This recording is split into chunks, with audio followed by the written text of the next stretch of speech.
Today I'll talk about the important topic whose name is AC and DC. Difference between AC and DC. What is AC and what is DC? I want to talk about it.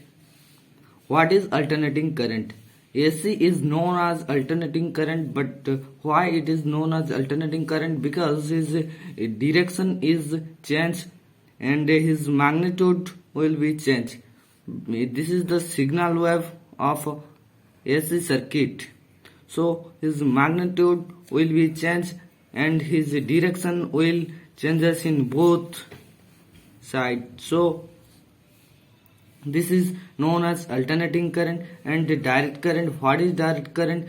Direct current is DC is known as direct current, but why it is known as direct current? Because his direction is only one direction, only one side, so it is known as the DC current. So this is a DC current and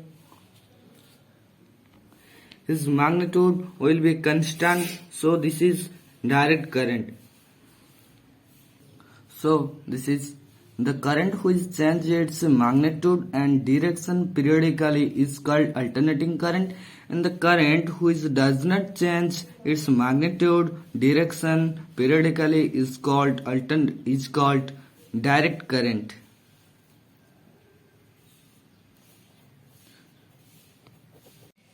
In alternating current there is frequency, and the direct current there is no frequency. So in India the frequency is 50 Hz.